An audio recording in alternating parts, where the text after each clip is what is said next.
새 아침입니다. 애청자 여러분, 오늘 새벽에도 하나님의 참된 복이 애청자 여러분들에게 임하시기를 간절히 축복합니다.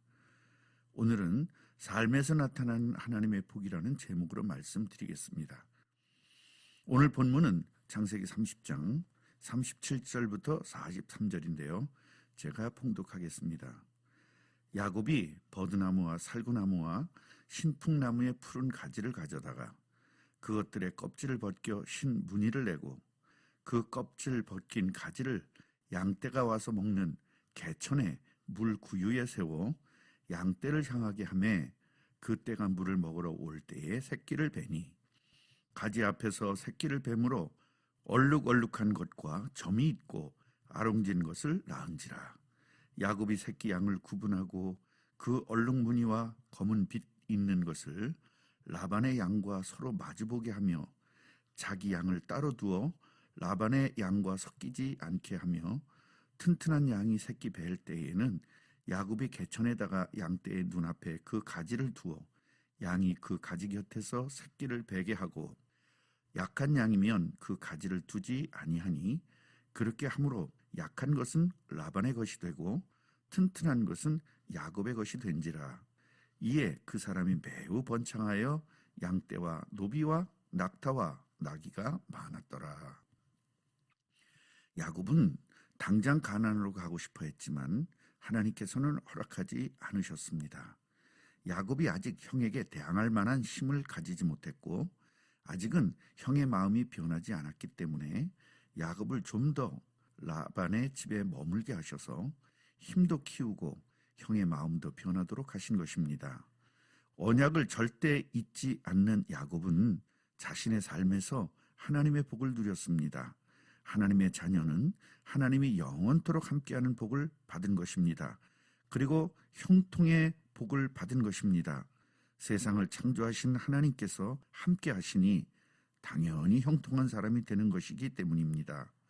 오늘 본문도 삶 속에서 하나님의 복인 말도 안 되는 복과 반전의 복을 누리고 있음을 기록하고 있습니다. 자, 야곱은 너무나 힘든 환경 속에서 살고 있었습니다. 하나님의 자녀는 핑계를 댈 필요가 없습니다. 형통한 자로 거듭났기 때문입니다. 야곱은 너무나 힘든 환경에 있었습니다. 많지 않은 나이에 부모를 떠나 외삼촌 밑에서 사는 삶이 얼마나 고단했겠습니까? 야곱은 너무나 이상한 삼촌과 너무나 힘든 환경, 너무나 외로운 상황 속에서 살고 있었습니다. 그러나 이런 힘든 상황 속에서도 야곱은 하나님의 능력을 누리고 살았습니다. 30장 30절을 보면 외삼촌 앞에서 내 발이 이르는 곳마다 여호와께서 외삼촌에게 복을 주셨나이다 라는 고백을 합니다. 하나님의 자녀는 발걸음이 닿는 곳마다 하나님이 복이 임하게 됩니다. 요셉도 보세요. 요셉을 위하여 보디발 장군의 집에 복을 내리셨습니다. 하나님이 함께 하시는 성도 여러분께서 가는 곳마다 야곱처럼 발길이 닿는 곳에 복이 임할 것입니다. 야곱은 너무나 힘이 드는 상황에서도 엄청난 복을 누립니다. 31절을 보면 야곱은 이런 말을 합니다. 외삼촌께서 내게 아무것도 주시지 않아도. 이 말은 단순한 말이 아닙니다. 이미 인간적인 욕심이 없어진 것입니다. 아무것도 주시지 않아도 이 말은 욕심과는 상관이 없는 사람으로 바뀌었다는 것입니다. 왜냐하면 복을 주시는 분은 인간이 아니라 하나님이시라는 사실을 깨달은 것이기 때문입니다. 복의 근원이신 하나님께서 함께 하시니 내가 복의 근원이 되었음을 정확히 깨달은 것입니다. 삼촌에게 당하면서도 힘든 상황에서도 하나님이 주시는 지혜와 총명과 명철로 산 것입니다. 야곱은 말을 자주 바꾸는 외삼촌을 간파했고 하나님의 지혜를 가진 야곱은 외삼촌이 다시는 말을 바꾸지 못하도록 정상적인 양과 얼룩진 양을 구별하도록 계약을 했습니다. 여호와 하나님께서 함께 하신 사람은 절대 핑계를 댈 필요가 없습니다. 절대 염려할 필요가 없습니다. 절대로 걱정할 필요도 없습니다. 핑계를 댈 필요가 있는 상황에서도 하나님이 함께 하심을 누리고 살면 되는 것입니다. 염려할 상황에서도 하나님이 함께 하심을 누리고 살면 되고요. 그러므로 이제부터 야곱처럼 여러분들도 성령 충만하셔서 하나님의 지혜와 하나님의 지식과 하나님의 총명으로 완전히 승리하는 삶이 되시기를 간절히 바랍니다. 그리고 하나님의 자녀는 세상을 욕할 필요가 없습니다. 세상이 나쁘다고 말할 필요가 없습니다. 왜냐하면 이 세상은 당연히 나쁜 세상이고요. 사탄이 지배하고 있기 때문입니다. 하나님의 자녀라면 이런 상황에서도 천국을 누리고 살면 되는 것입니다. 어떤 상황이든지 어떤 세상의 문제든지 뛰어넘으면 되는 것입니다.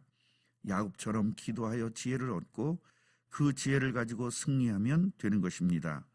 절대적으로 세상의 영향이 아닌 하나님의 영향을 받고 사시는 참된 복을 누리시기를 간절히 바랍니다. 마지막으로 야곱이 지혜를 가졌는데요. 이 야곱의 지혜인지 아니면 하나님이 주신 복인지를 살펴보겠습니다. 37절부터 39절까지를 다시 보겠습니다. 야곱이 버드나무와 살구나무와 신풍나무의 푸른 가지를 가져다가 그것들의 껍질을 벗겨 신 무늬를 내고 그 껍질 벗긴 가지를 양떼가 와서 먹는 개천의 물 구유에 세워 양떼를 향하게 하며 그 떼가 물을 먹으러 올 때의 새끼를 베니 가지 앞에서 새끼를 뱀으로 얼룩얼룩한 것과 점이 있고 아롱진 것을 낳은지라. 야곱이 얼마나 지혜가 있었는지를 보여주는 말씀입니다. 그러나 더 중요하게 깨달아야 할 말씀을 보겠습니다. 창세기 31장 11절부터 12절을 보겠습니다.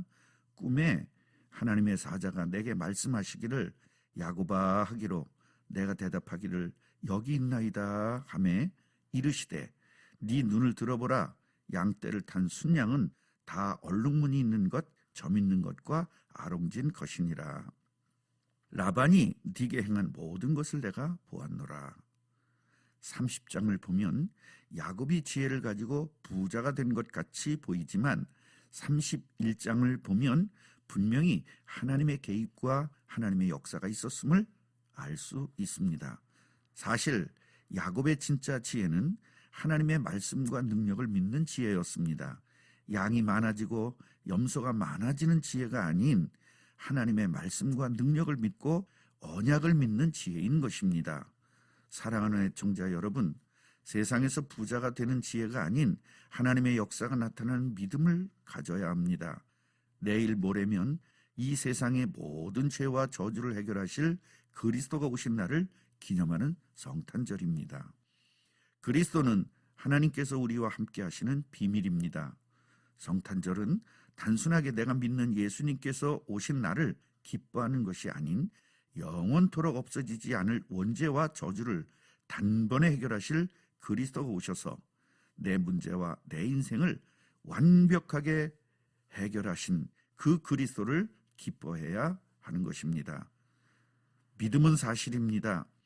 믿음은 성탄절에 오신 그리스도가 바로 예수님인 것을 믿는 것입니다. 야곱처럼 여러분들의 삶에서 그리스도를 누리고 임마누엘을 누리면서 참된 승리와 참된 복이 넘치시기를 간절히 축복합니다. 결론입니다. 야곱은 삶에서 하나님의 말씀이 성취되고 하나님의 능력이 역사하는 복을 누렸습니다. 이제는 저와 여러분들이 야곱처럼 삶에서 하나님의 말씀이 성취되고 하나님의 능력이 역사하는 복을 마음껏 누리시기를 간절히 바랍니다. 아멘.